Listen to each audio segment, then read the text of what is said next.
Hi, everybody. Welcome to this week's Game Changer Chats. I'm so happy to have you. I started this series basically because I feel like we need more conversation about how people really build a fulfilling life, and not just a bunch of top 10 tips or shoulds, but talking to people who have built interesting lives about how they've done it and what they've had to overcome and how we can learn to overcome from them. And all of it is in honor of my book, The Game Changer's Guide to Radical Success, which I am so stoked to announce not only got profiled in Forbes, but was also included on their top 12 books for compassionate leadership list alongside Brene Brown and all those kinds of people. And I teach this. I work with leaders on how to foster radical success. And so if you would like to learn from me, please reach out. Meanwhile, my fabulous, amazing guest this week is Ava Taylor. Ava Taylor is a multipreneur. I'm just going to call you that. I made it up. A multipreneur, a Yogini, a rebel who has always had a cause, a bright spark, and someone who is a blessing to everyone whose life she touches. So I am welcoming her. And a quick side note, I like to pretend that I'm going to like change characters. Like this is our tech guy, right? Oh. This is St. Joseph, and St. Joseph is going to say, hi, everybody. Just so you know, if you happen to enter something into the chat and Tevis and Ava don't answer, it's not because they're mean or they're ignoring you. It's because technology is not yet perfect. And so we may not actually be picking up on what you enter, but both of us solemnly swear, I want a Scout's honor, both of us solemnly swear, or whatever, we can do the Yogini thing. Pinky shake that we are going to kick in to all the platforms afterwards. Hi, Laura and Hannah. We're going to kick into all the platforms afterwards and make sure that anything that you've asked, etc., that we get back to you, because we really do want this to be something that everyone feels like they can be a part of and that they're with us. And even if you can't be with us in real time, we're going to get back to you and be with you. So Ava Taylor, thank you so much for joining me. Thank you. Thank you. Thank you for having me. I'm going to unpack like everything within an inch of every bit of your life in half an hour or less, right? But the way I love to start these conversations is by exploring what was your most beloved thing to do as a young one? What did you so love? As a young person? Yeah. Wow, that's a great question. How young? I mean, I like to think childhood, because I feel like that's really before the voice of judgment has kicked in and the shoulds are totally in control. We're already learning the shoulds, but we haven't really completely lost touch with our inner voice of whimsy, of whim. Sure. So I love to turn to childhood for this question. I was a crazy reader. As a kid, I started talking really young, and I started reading young. I know. My mom's like, you never gave me a break. I started talking at like 5 months old. I mean, it was like something crazy. But I loved to read, and I was an only child until I was 11. So I think that the reading for me was really, it was a place I could adventure. It was a place I could explore. I don't think my parents knew what I was reading. I think I was reading some pretty mature books. You know, I would go to garage sales and I'd have like $1 and I'd buy like 3 books, and I'd be reading like, tell you some of the titles of books I was reading at like 7, probably slightly inappropriate. But my parents were just so happy I was reading that they didn't care. They're like, there's other things, you know, she's a good kid. She's leaving us alone, you know, so be it. So that's definitely something I was interested in as a kid. I mean, I read everything I could possibly get my hands on. And there's one story that my dad tells of when we drove, the family home is in Texas and we were living in California at the time. And so right when I really learned how to read, we drove on a road trip from, I don't know if it was Texas to California or California to Texas, but I stayed awake in the front seat and read every single road sign from San Diego to Abilene, Texas. You read it out loud? Out loud. Ah. Speed limit 50, like just everything, because I was so happy. And he was like, my dad just tells me, he goes, I didn't want to break your heart because you were so proud that you could read, but I was going out of my mind, obviously, on a 20-something hour road trip. Reading unlocks so much. I mean, I'm curious, what did reading give you? Like, what do you think that gave you? I think the world opened up to me. Definitely the world opened up to me. I knew that there were other places to explore. I knew that there were other ways of living. I knew that there were other ways of thinking, just from diving into the pages. And I also think it gave me a grasp of language. I love to communicate, and it's something that I've carried with me my whole life. I love to talk to people. I love to talk to people from different cultures and different places and find out how we communicate differently and still how we're the same. So I just think that whole world of words, I have a couple of tattoos. They're all letters. Like, it's just, there's some love or attachment that I have to the language itself. Yeah. Well, in the beginning, there was the word. So there's not a whole lot more powerful than language and sound. I'm curious, what was your family like? You grew up in Texas. There's not a huge accent. Like, every time it comes out, it's just a little glimpse, right? But what was it like growing up in Texas? Well, I should clarify. I spent more years of my life. I was actually born in San Diego, but both, which is why I don't have the accent, but I do say y'all. But both my parents were born and raised in Texas, and so the sort of formative years of my life were kind of back and forth between California and Texas. But anytime we would go home, like during the summer for family vacation, that's where we would go. And so that really feels like a root to me. We moved a lot, not a military family. I like to say that my parents were figuring out life. But I moved every year until I was 11. Yeah. We moved into a different apartment, a different town, a new school. I think maybe I went to the same school for like second and third grade or something like that. But other than that, every single year we were packing up and moving into a different apartment. And so I think that was definitely something different. Everyone goes, were you guys in the military? And I'm like, no, mom and dad were just figuring some things out. So yeah. That's a voice of wisdom. Was that a wisdom that you had while it was happening, or just one that you've come to offer in retrospect? Yeah, I think I was actually okay. I don't know if I got given the sense of adventure and sort of bounce back and like just figure out how to be the new girl, or if I had to, I don't know how much of it I had and how much of it I had to get, in order to survive. But I don't remember being that upset about it in the moment. I think one of the blessings is that I got to high school. By the time I got to junior high and high school, we were able to be in one place.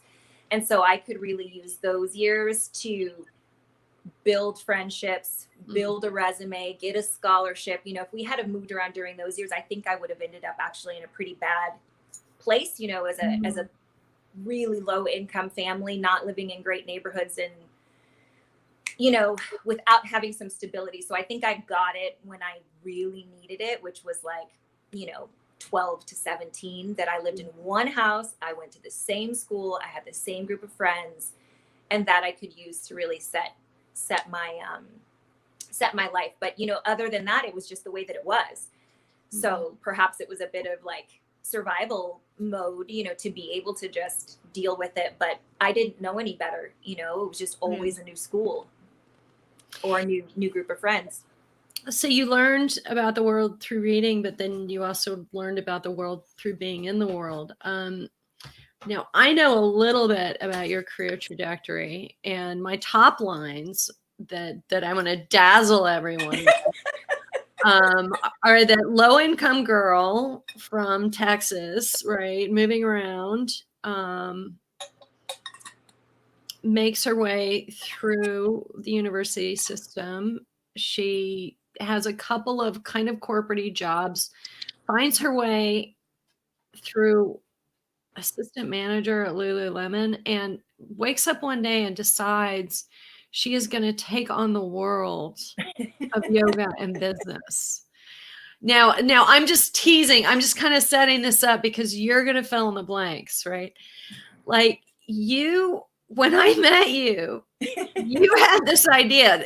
Now, y'all got to bear this in mind that yogis and money is a really sticky topic. Like some yogis are friendly to money and some are not. And business people and yogis is another sticky topic. Well, my girl on the screen with me right now, and I'm from Atlanta, so I can say y'all, she wakes up one day and says, well, if a musician or an actor can go to William Morris and get someone to cut them a better deal, and all my yogi and yogini friends are being put in Vanity Fair and they're starting to get global press, but there's no one here to help them through that. There's no one here to get their back. Well, this woman I'm sharing the screen with,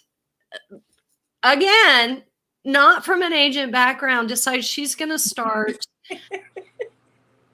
a representation agency, right, to protect the interests of yogis who are now suddenly the superstars of motivational speaking, whatever. Like, Ava, for one thing, how did you get the idea?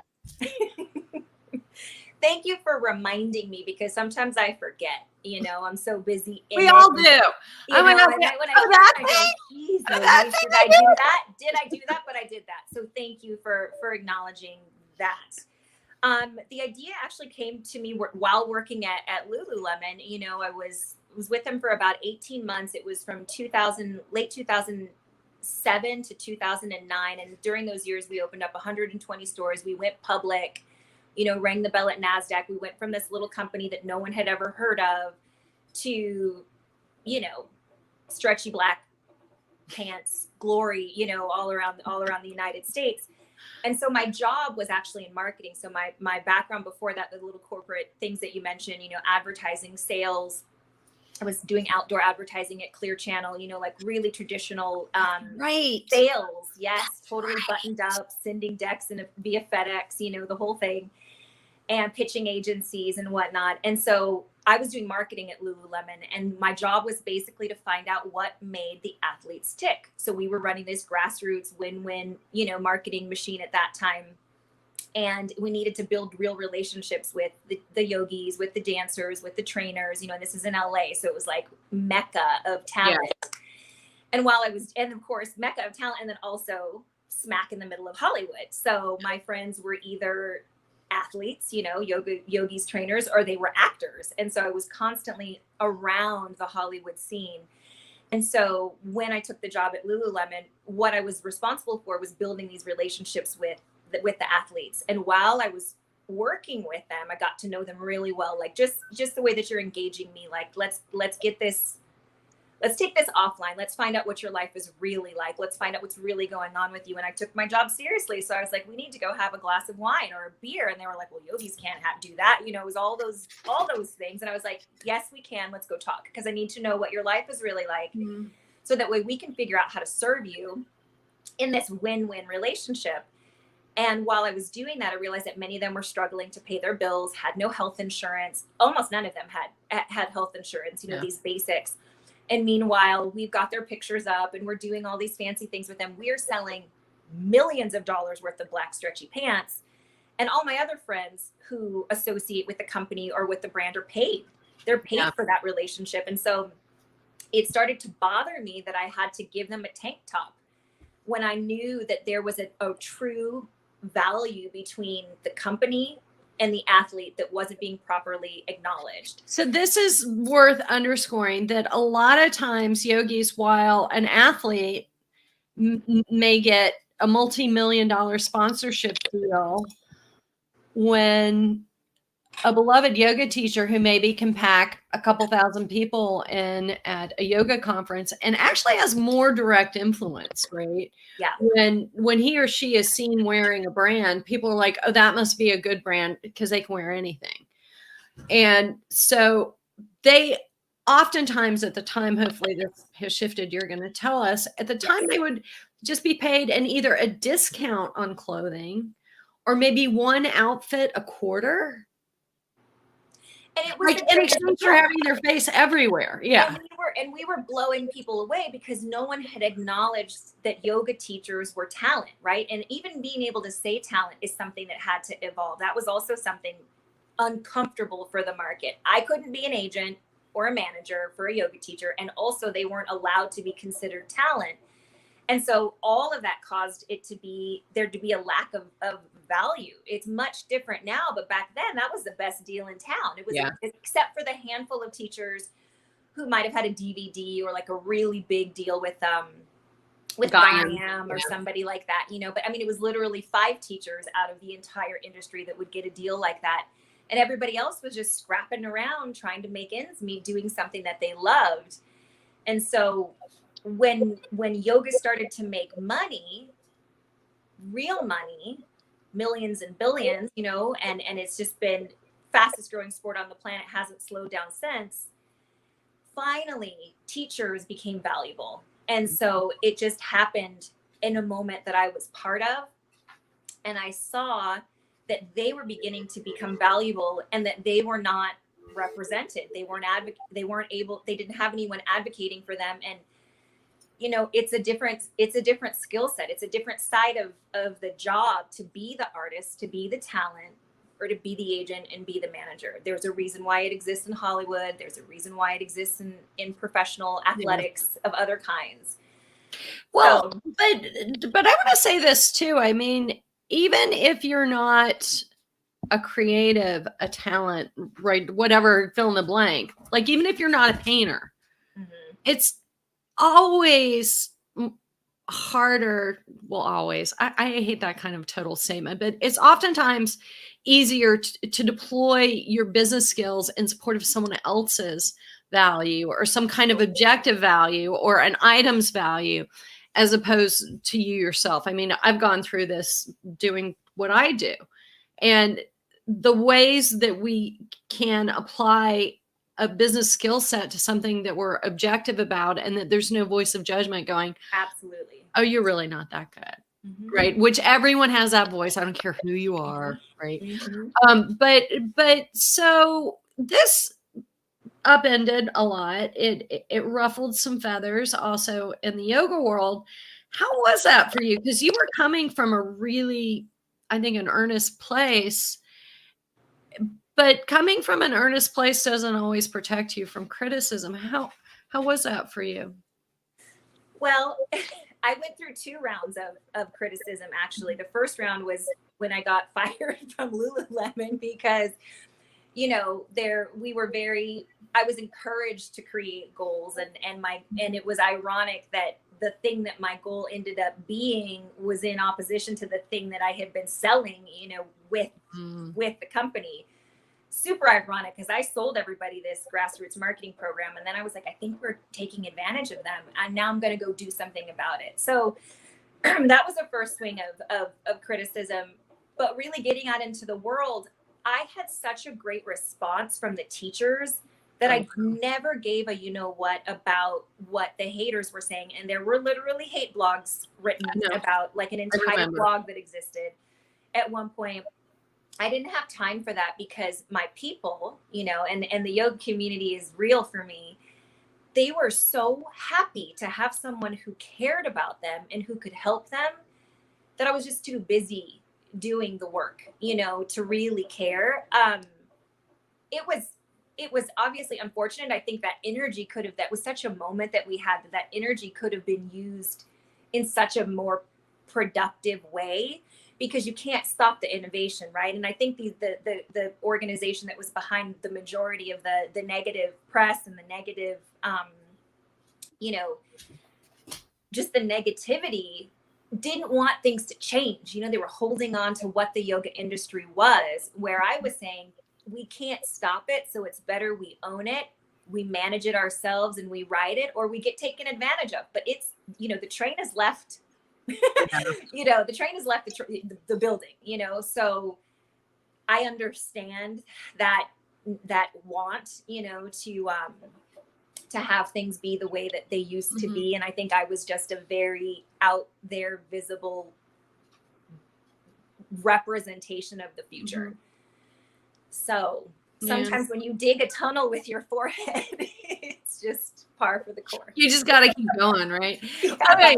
Female, Black. Yes. Right. Taking on an industry that is not like that, doesn't exist and is not that. Absolutely. How have you managed being an outlier in terms of your concept, being an outlier in terms of your human being, your person? I love hearing you say that it was the appreciation and the support of who you were serving, right? The yoga teachers that really kind of kept your eye on the ball. And the reason I want to underscore that is I think so often we get distracted by universal approval. Right.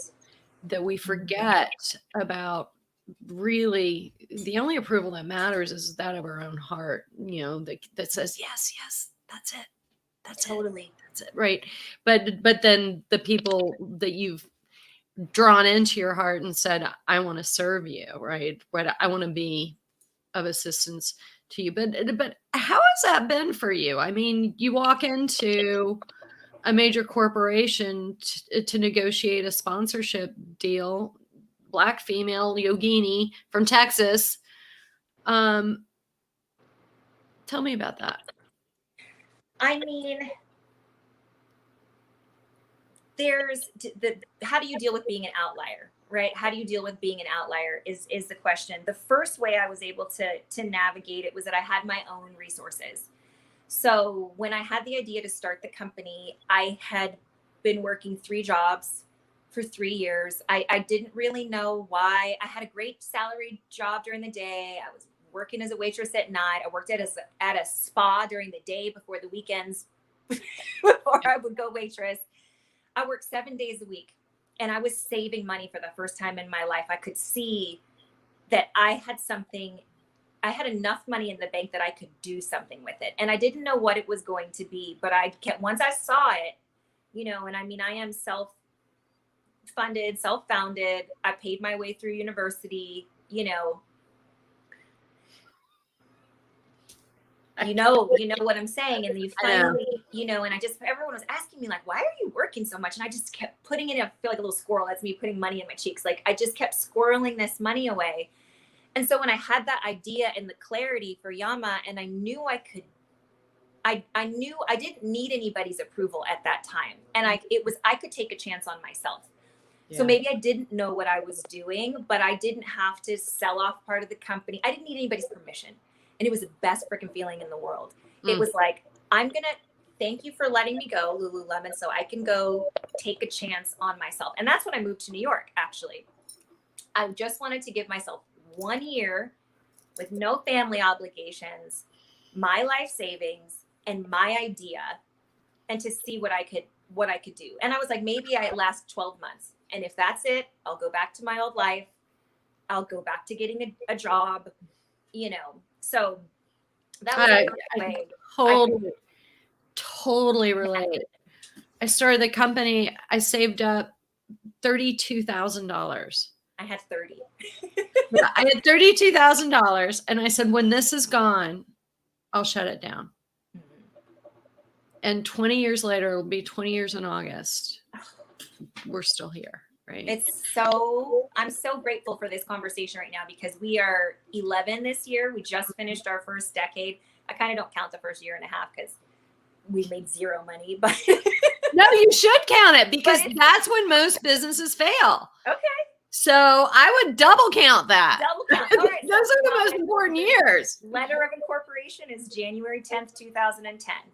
So you know, it's, and getting to a decade, it's like, it just, you know, and I can see it for the next decade. So you're super inspiring, and in sharing that. And that was the first way I could deal with being an outlier, was by having my own resources that I could use. So I could call the shots, you know, for myself. And that was really empowering. And I think the next way that I was able to navigate being the odd woman out, you know, in the room. I mean, you came to see me at the office at one point in my career, and it was all, you know, 50 something white guys, you know, and me. And then here you come, you got a very sassy skirt on that day. I'll never forget. I was like, Tevis is owning it right now. And she's like, I'm going to drop my leg. I'm going to show you my legs and drop all the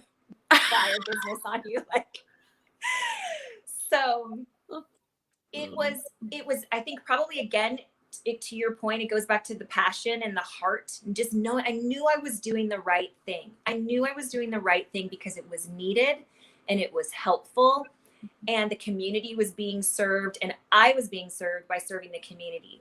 So the things I needed to learn, and there were many lessons, you know, and I'm still learning lessons, obviously, but I just wasn't as concerned with them because I knew I could learn it. I knew I could learn it. Like, there was actually one gentleman who said to me in the beginning, who wanted a piece of the company. He said, well, do you know what you're doing? And I said, I'll figure it out. Like, you know, I don't need to know everything right now. I know there's a problem. I know I'm the solution. That's what I can focus on. Am I not allowed to make mistakes? Am I supposed to be perfect? Doesn't every other business owner learn by trial and error? Whether you start in the mailroom at William Morris, or whether you start at Lululemon, in your bed in the Greenpoint, you know. So that was really something. And I also think that because I was able to, because I had that command of language, and I had been able to travel, you know, a little bit in college, I think I took people by surprise. I think I definitely was underestimated regularly.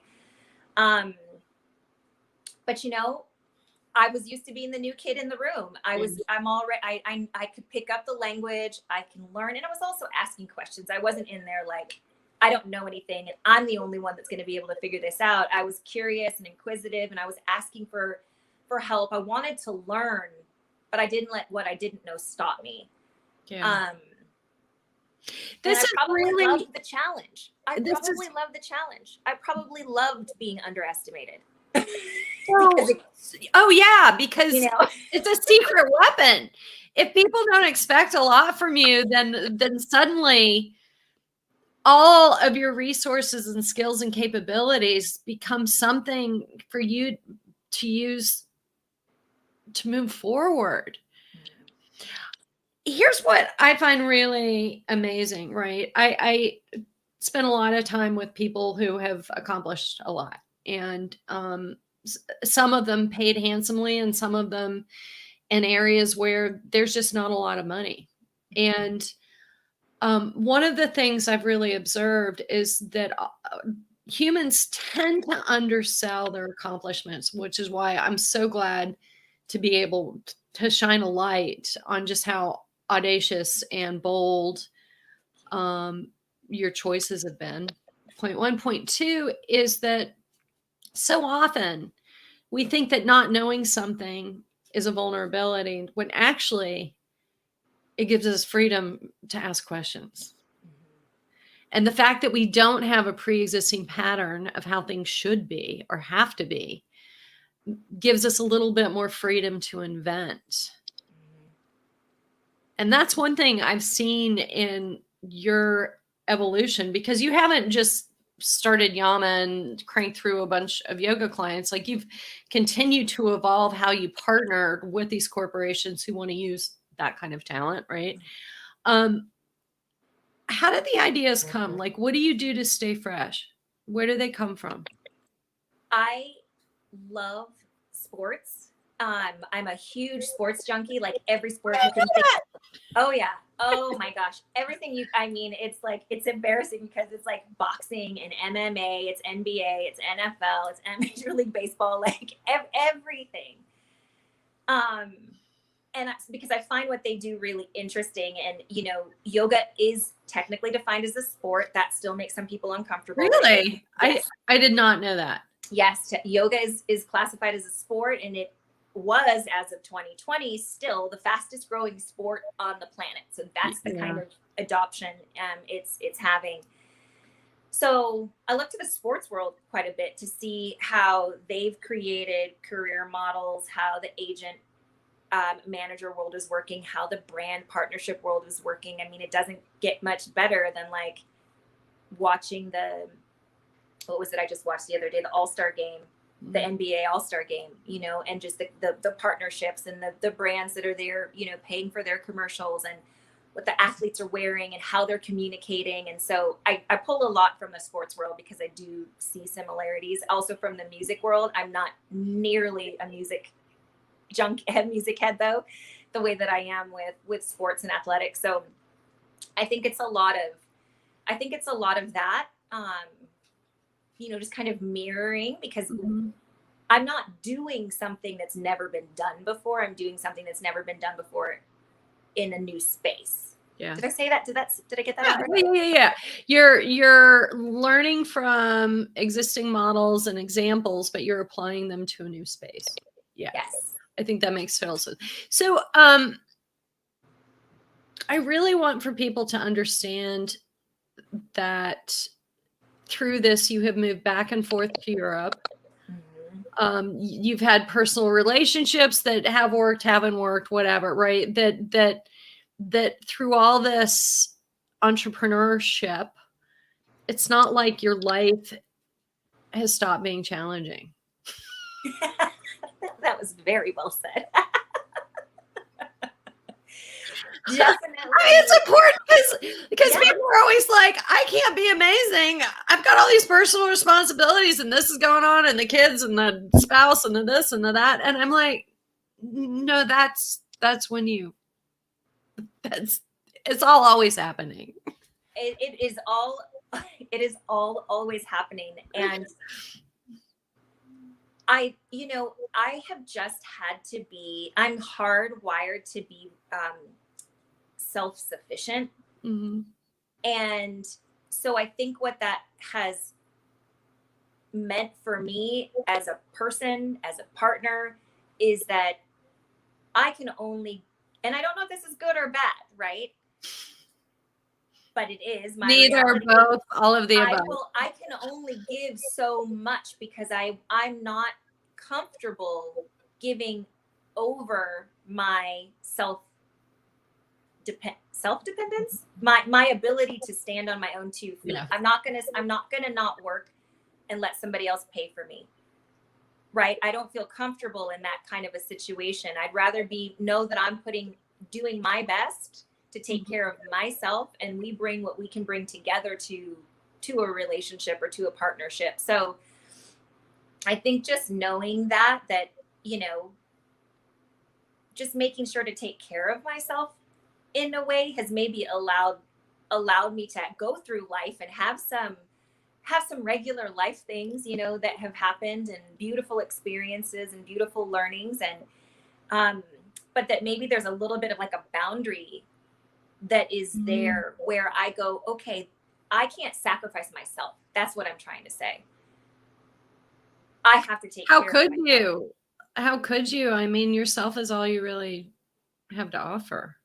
So I think that probably kept some, even when maybe you're being asked to give more of yourself or to walk away from what's important to you, that is just something I wasn't willing to do. Yeah. This self-directedness, it sounds like a real true north, both in personal and in professional. There's some haters out there. When you wrote that when you wrote True North in the little write-up for the chat, it is my true north. And I feel great about it. And I have made, not everybody else agrees with my choices for myself, but I agree. I like to say I'm not everyone's cup of tea. So listen, Ava, what would you like your legacy to be? Like what would you like the gift of you being on the earth? What would you like that to have been?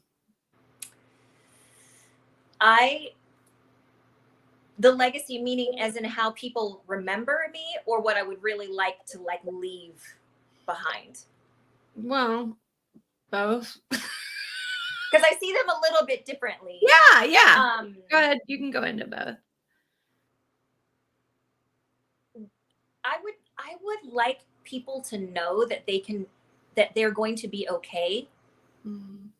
Being adventurous, trying things, making mistakes, correcting them, having a high, hitting the bottom, digging your way out of the hole, that you can do it, and to not be scared or afraid to hit the bottom. I mean, that's definitely something that, I always know, okay, worst comes to worst, I can get 3 jobs again and I can get back on my feet.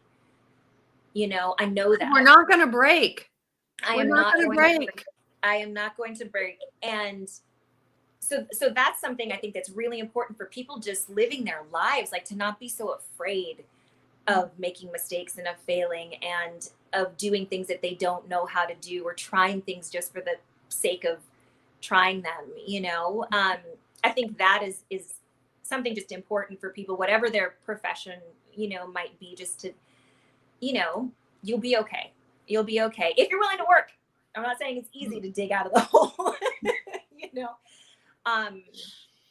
So I think that's probably the biggest legacy that I'd like to leave, from a personal perspective, an entrepreneur's perspective, is you can really just to go for it, just to live life, and as a personal legacy, I'd like to be remembered as being kind and honest, funny, a good laugh. Yeah, just you are. But someone kind and really honest. Like, that's one of the things I've been working hard on, is being super honest. So yeah. Thank you. Thank you. You are a gift, and that is a wonderful gift for all of us to receive. I really appreciate it, guys. This is Ava Taylor. You can find her Yama Talent. Yes. .com. She is working on a book. It's kind of top secret. So we're not going to talk about it a lot, but we're going to talk about my book. Right on. And I lead people through this. Both a lot of the ways of thinking that Ava talked about are ways of thinking anyone can benefit from, no matter what stage in life they're in, what stage in their career. And I lead senior executives through this because we need a little freshness for our world to continue to get better. And so reach out to me and I will be happy to do that. You can usually find a Game Changer chat on Wednesday nights at 5:30. Next week, I have this amazing doctor from Vietnam who's kind of a motivational speaker on resilience in the corporate space. And it's going to be another, what? That really happened in your life kind of thing. So, so join us, Ava Taylor, my friend. Thank you. Always. Thank you, Tevis. To the next decade. To the next everything, babe. Have a good night. Thanks, T. Talk to you later.